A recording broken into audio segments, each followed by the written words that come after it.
Hello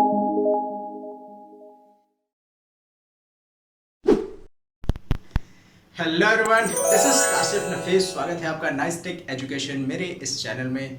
और आज हम कंप्यूटर फंडामेंटल से रिलेटेड एक नया टॉपिक आपके सामने फिर लेकर के आए हैं। कंप्यूटर फंडामेंटल में मेमोरी चैप्टर के बारे में आज के इस वीडियो में हम डिस्कस करेंगे। अच्छा, आपको ये भी बता दूं कि कंप्यूटर फंडामेंटल के ऊपर पूरी मैंने एक सीरीज बना दी है। मतलब कंप्यूटर फंडामेंटल में जितने भी छोटे छोटे अलग अलग टॉपिक्स आते हैं सबका 10-10, 5-5 मिनट का वीडियोज मैंने बनाया है ताकि आपको आसानी से सारी चीज़ें समझ में आए। अगर आप कंप्यूटर एग्जामिनेशंस दे रहे हैं, कंप्यूटर से रिलेटेड तैयारी कर रहे हैं, या फिर कोई भी प्रतियोगिता परीक्षा की तैयारी कर रहे हैं जिसमें कंप्यूटर से रिलेटेड क्वेश्चंस आएंगे, तो उसके लिए ये सारा ना प्लेलिस्ट बड़े काम का। इधर देखिए, वीडियो में आप पीछे मेरे बैकग्राउंड में देख रहे होंगे। आप प्लेलिस्ट में जाइएगा। प्लेलिस्ट में जाने के बाद आप उसके अंदर देखिएगा कंप्यूटर फंडामेंटल के कई सारे चैप्टर्स में धीरे धीरे बनाता जा रहा हूँ और भी बहुत सारी चीज़ें लाने वाला हूँ। अगर आपका प्यार इसी तरह मिलता रहा तो लाइक कीजिए, सब्सक्राइब कीजिए, दोस्तों के साथ शेयर कीजिए जिनके लिए वीडियो काम का हो सकता है ज़रूर।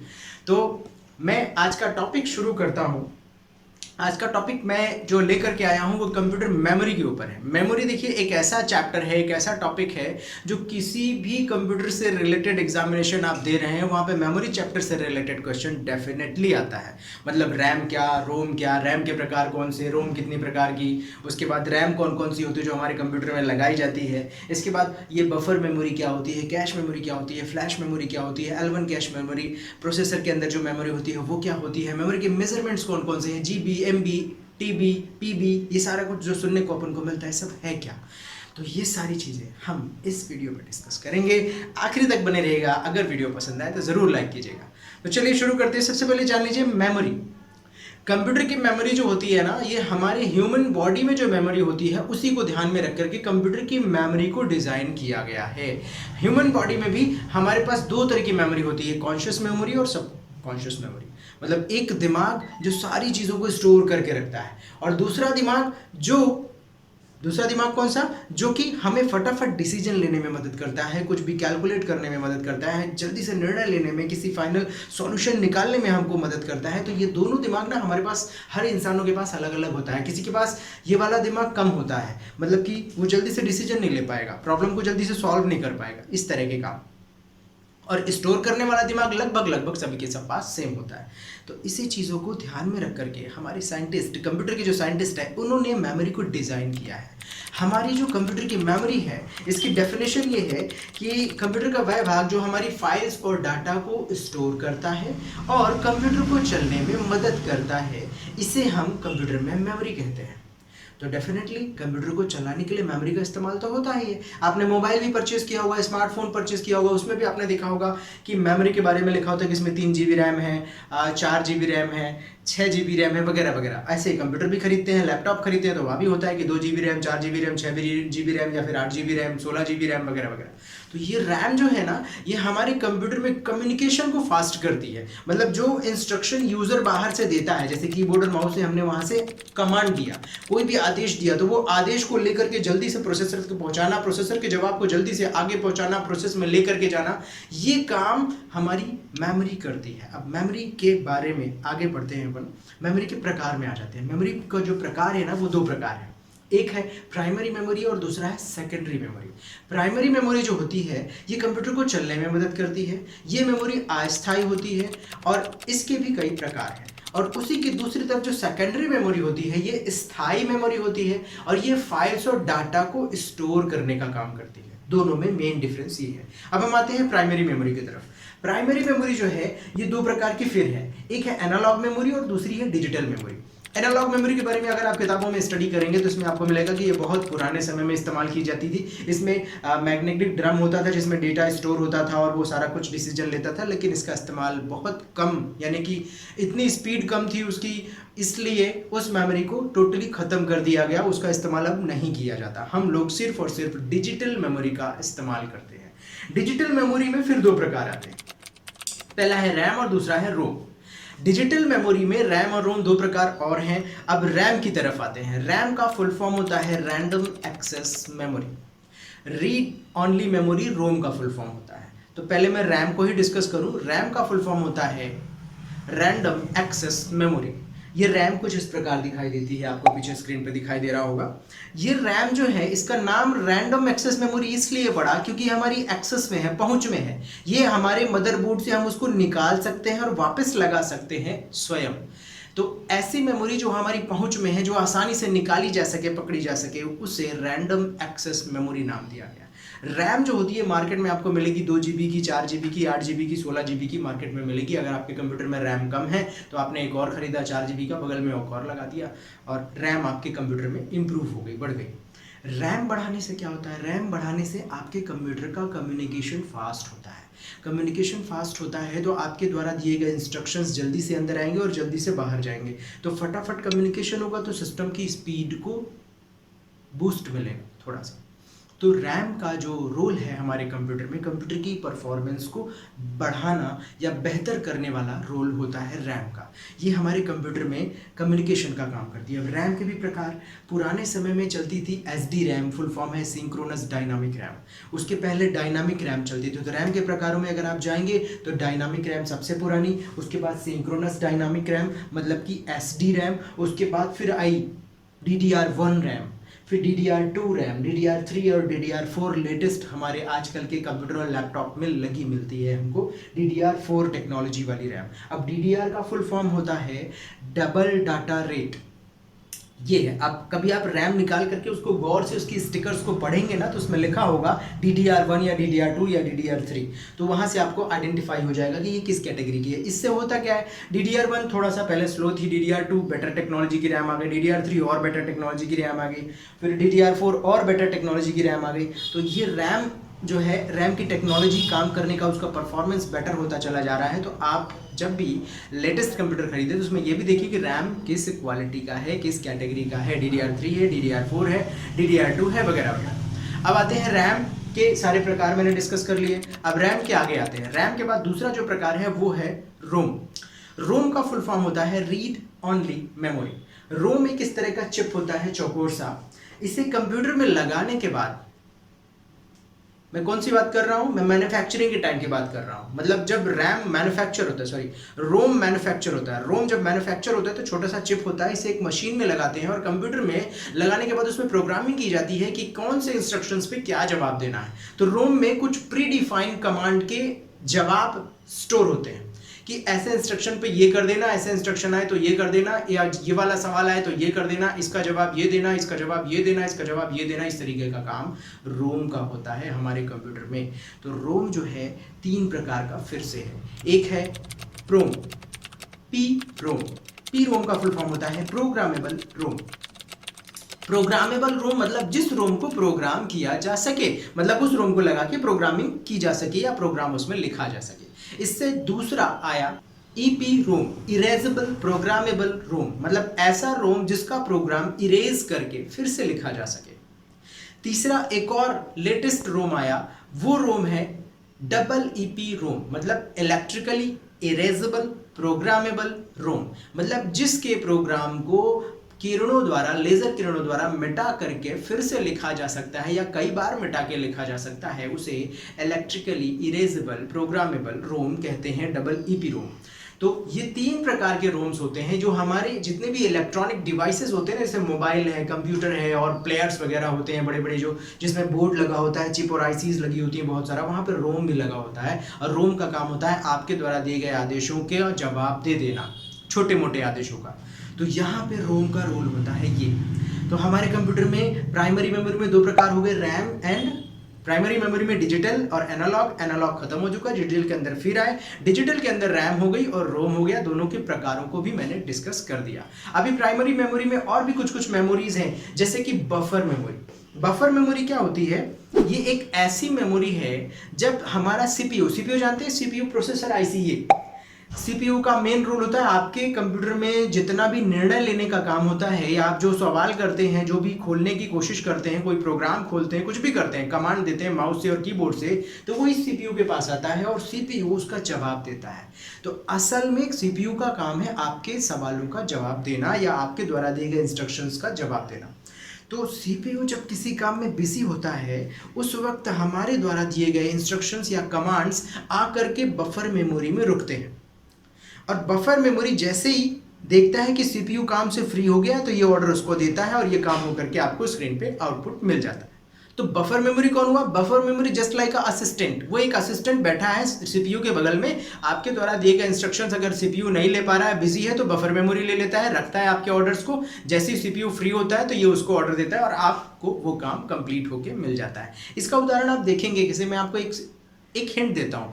आप जब सिस्टम स्टार्ट करते हो, कभी कंप्यूटर स्टार्ट करते हो, आपके सामने कंप्यूटर में स्क्रीन आ जाता है, वॉलपेपर आ जाता है, और आते ही आपने किसी प्रोग्राम को डबल क्लिक कर दिया, वो नहीं खुला, फिर डबल क्लिक किया, फिर नहीं खुला, फिर दोबारा डबल क्लिक किया, अब जाके थोड़ी देर बाद आप देखेंगे वो प्रोग्राम 3 बार खुल गया। तो 3 बार खुलने का रीजन ये है कि बफर मेमोरी है जो आपके द्वारा दिए गए इंस्ट्रक्शंस को, ऑर्डर्स को रखते जाता है अपने पास। आपने 10 बार दिया है तो 10 बार वो लेकर के उस ऑर्डर को रखेगा और एक एक करके सीपीयू को देता जाएगा और सीपीयू उस काम को कंप्लीट करके देता जाएगा। ये काम होता है बफर मेमोरी का। तो बफर मेमोरी मेरे ख्याल से क्लियर हो गया होगा आपको। इसके बाद दूसरा जो है बफर मेमोरी के बाद अगला है फ्लैश मेमोरी। फ्लैश मेमोरी छोटी मेमोरी होती है, बहुत बड़ी नहीं होती है। इसका इस्तेमाल छोटे छोटे उपकरणों में किया जाता है, जैसे मोबाइल फ़ोन, छोटा वाला जो मोबाइल फ़ोन आया करता था कीपैड वाला, उसमें फ्लैश मेमोरी का यूज़ होता है। MP3 प्लेयर्स वगैरह होते हैं वीडियो गेम खेलने वाले, उसमें फ्लैश मेमोरी का यूज़ होता है। छोटे मोटे आइटम्स जिसमें रैम ना लगती हो वहाँ पे फ्लैश मेमोरी लगती है, छोटे छोटे काम को करने के लिए। तो फ्लैश मेमोरी का इस्तेमाल इन सब चीज़ों में किया जाता है। अब अगली आती है कैश मेमोरी। कैश का स्पेलिंग वैसे CACHE है, प्रोनाउंस करेंगे तो कैचे निकलेगा। तो कैश मेमोरी जो होती है ना, ये आपकी जो प्रोसेसर आईसी है, ये इस प्रोसेसर आईसी में इनबिल्ट होती है अंदर। कैश मेमोरी का काम होता है जिन इंस्ट्रक्शंस की या जिन चीज़ों की, जिन आइटम्स की आपको पूरे कंप्यूटर में काम करने के दौरान बार बार ज़रूरत पड़ती है, ऐसी चीज़ों को वो स्टोर करके रखता है और जल्दी से आपको प्रोवाइड कराता है।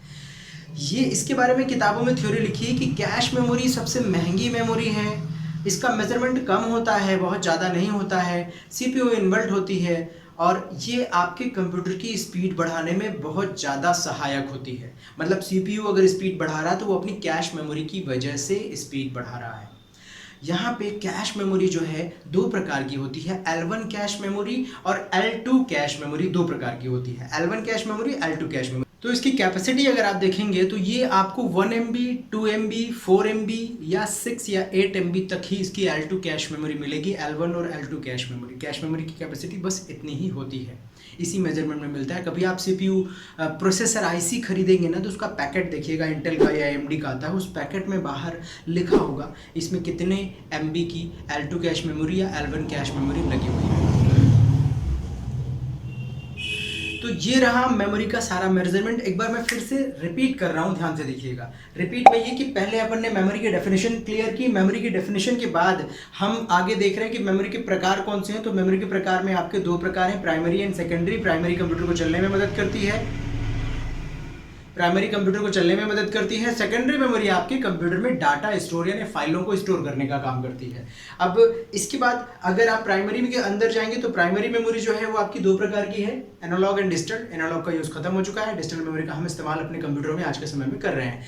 एनालॉग एंड डिजिटल के बाद डिजिटल मेमोरी के फिर प्रकार है, फिर 2 प्रकार है, RAM and ROM. RAM random access memory, ROM read only memory. RAM के प्रकारों में SD RAM, dynamic RAM, DDR1, DDR2, DDR3, DDR4 इस कैटेगरी की रैम मिलती है मार्केट में। रोम में अगर आप जाएंगे तो पी रोम है, प्रोग्रामेबल रोम, ईपी रोम है, इरेजेबल प्रोग्रामेबल रोम, और डबल ईपी रोम है, इलेक्ट्रिकली इरेजेबल प्रोग्रामेबल रोम। ये रैम रोम के प्रकार हो गए। इसके बाद flash memory, buffer memory, cache memory, इनको भी आपको पढ़ना और समझना बहुत जरूरी है। ये सारा मेमोरी का मेजरमेंट। और अगर आप इधर दूसरी तरफ आए हम सेकेंडरी मेमोरी की तरफ, तो सेकेंडरी मेमोरी की डेफिनेशन ये कि ये स्थायी प्रकार की मेमोरी है। ये हमारे कंप्यूटर में फाइलों को स्टोर करने का, डाटा को स्टोर करने का काम करती है। और सेकेंडरी मेमोरी में क्या आता है, जितने भी स्टोरेज डिवाइसेस हैं वो सारे के सारे सेकेंडरी मेमोरी में गिने जाते हैं। स्टोरेज डिवाइसेस मतलब कि CD, floppy, hard disk, pen drive, memory card वगैरह वगैरह, इस तरह के जितने भी आइटम हैं जिसमें आप फाइलें स्टोर करते हैं वो सारे के सारे आपके किस में आएंगे, सेकेंडरी मेमोरी में गिने जाएंगे। तो ये रहा पूरा मेमोरी मेजरमेंट, इसको ध्यान से समझना बहुत ज़रूरी है। अब इसके बाद लास्ट में मैं आपको और इम्पॉर्टेंट चीज़ एक बता रहा हूँ, वो ये है मेमोरी मेजरमेंट, जिसको समझना बहुत ज़रूरी है। कॉम्पिटिशन एग्जाम्स में यहाँ से क्वेश्चन डेफिनेटली आएगा। और पिछला पेपर आप उठा के देख लीजिए, उसमें ये क्वेश्चन मिलेगा जो मैं अभी आपसे डिस्कस करने वाला हूं। तो वो ये है कि मेमोरी का मेजरमेंट क्या होता है? पैमाना। कंप्यूटर में फाइलों को नापने के लिए कोई पैमाना होना चाहिए, मतलब आपके कंप्यूटर में कितना स्पेस खाली है, कितना भर गया है, फाइल ने कितना स्पेस लिया, कौन सी फाइल कितनी जगह ले रही है, ये समझने के लिए पैमाना बनाया गया। और वो पैमाना ये है कि जो मेजरमेंट है यहाँ पे मेमोरी की सबसे छोटी यूनिट, मेजरमेंट की सबसे छोटी यूनिट जो है वो है बिट, BIT बिट। बिट जो है बढ़ता है जब तो 4 बिट का बनता है एक निबल। कई बार निबल आपको देखने को किसी किसी जगह नहीं मिलेगा, कहीं पे मिलेगा कहीं पे नहीं मिलेगा। निबल भी याद रखिए, निबल जो है 4 बिट का बनता है। फिर 4 बिट के बाद जब 8 बिट होता है तो 8 बिट से बनता है 1 बाइट, 1 बाइट। अब बाइट्स जब बढ़ेंगे और 1024 बाइट तक पहुंच जाएंगे तो 1024 बाइट से बनेगा 1 KB। KB is called kilobyte. अब किलोबाइट्स बढ़ते बढ़ते बढ़ते बढ़ते जब 1024 KB हो जाएगा तो अगली यूनिट लग जाएगी, यानी नेक्स्ट मेजरमेंट बन जाएगा, वो होगा MB। MB is called megabyte. Megabyte बढ़ते बढ़ते बढ़ते बढ़ते बढ़ते जब 1024 मेगाबाइट में पहुंच जाएगा, MB में पहुंच जाएगा, तो अगली यूनिट लग जाएगी GB। GB is called gigabyte. अब GB बढ़ते बढ़ते बढ़ते बढ़ते जब 1024 GB तक पहुंच जाएगा तो नेक्स्ट यूनिट लग जाएगी, वो होगा TB। TB is called terabyte. ये कॉमन जो हम अपने कंप्यूटर में इस्तेमाल कर रहे हैं, TB तक इस्तेमाल कर रहे हैं। नीचे मैं डिस्क्रिप्शन में लिख दिया हूं कितना आगे तक का मेजरमेंट है हमारे पास। PB है, फिर एक्साबाइट है, फिर योटाबाइट है, फिर जेटाबाइट है, इस तरीके से आगे की मेजरमेंट भी है। तो आप मेजरमेंट जरूर से पढ़ें। कई बार क्वेश्चन आता है कि 4 MB कितने बाइट से बनेगा, कितने KB से बनेगा, या फिर इतने KB का कितने MB बनेगा। रिपीट या उल्टा करके भी क्वेश्चन पूछ देता है। तो ये क्वेश्चन कंपटीशन एग्जाम्स में आता ही आता है कि MB बड़ा या GB बड़ा, KB बड़ा या TB बड़ा, वगैरह वगैरह। इस तरह के क्वेश्चंस निकल करके आपके सामने आएंगे। इनको अच्छी तरह से जरूर से पढ़िएगा। अब एक और एक क्वेश्चन किसी ने मुझसे किया था कि सर ये 1024 क्यों बनाया गया है? 1000 होता है, जैसे हमारे इंडियन मेजरमेंट में 1000 ग्राम बराबर अगली यूनिट लग जाती है, 100 सेंटीमीटर बराबर अगली यूनिट लग जाती है। 125, 128 ऐसा क्यों बनाया गया? जैसे आपने सुना होगा अभी मेमोरी कार्ड आ रहा है 128 GB का, 256 GB का। 250 क्यों नहीं किया, 256 क्यों किया? रीजन है ना। 512 क्यों, 500 क्यों नहीं? अभी SSD आ रही है, हार्ड डिस्क आ रही है, तो उसमें मेजरमेंट बनाया गया 512 क्यों? रीजन 1024, जैसे भी मैं बोल रहा हूं, यहां आपने पूरा मेजरमेंट देखा, 1024 के बाद अगली यूनिट लग रही, 1000 क्यों नहीं किया गया? तो इसका रीजन ये है, कभी आप किसी को जवाब दें तो उन्हें इस तरह से समझाइएगा कि मल्टीप्लिकेशन यानी डबल होता चला गया है। 1 से शुरू होता है और 1024 तक जाता है। अब आप 1 का डबल करिए, 1 से 2 बनेगा, 2 से 4 GB, 4 GB से 8 GB, 8 से 16 GB, 16 से 32 GB, 32 से 64 GB, 64 से 128 GB, 128 से 256 GB, 256 से 512 GB, और 512 का डबल 1024 यानी 1024, 1224। यहां से नेक्स्ट यूनिट लग जाती है जैसे 1000 के आसपास पहुंचता है। तो ये मेजरमेंट बनाया गया है और इसी आधार पे स्टोरेज डिवाइस के मेजरमेंट भी आपको देखने को मिलेंगे। रैम का, मेमोरी कार्ड का, इन सब का मेजरमेंट इसी आधार पे रहता है। आप मेमोरी कार्ड खरीदे, आपको मिलेगा 256 स्टोरेज का कार्ड मिलेगा, आपको 512 स्टोरेज का कार्ड मिलेगा, 128 GB का कार्ड मिलेगा। फ़ोन भी आपके जो लॉन्च हो रहे हैं 256 SSD के साथ या 256 स्टोरेज के साथ लॉन्च हो रहे हैं, 128 स्टोरेज के साथ लॉन्च हो रहे हैं। 100 क्यों नहीं, 120 क्यों नहीं, 130 क्यों नहीं, 128 क्यों बनाया गया? तो रीज़न ये है कि 1 से डबल होता हुआ ये यहाँ तक आया। मेरी जानकारी अगर अच्छी लगी हो तो प्लीज़ लाइक कीजिएगा, शेयर कीजिएगा दोस्तों के साथ और सब्सक्राइब कर दीजिएगा इस चैनल को। Have a good day.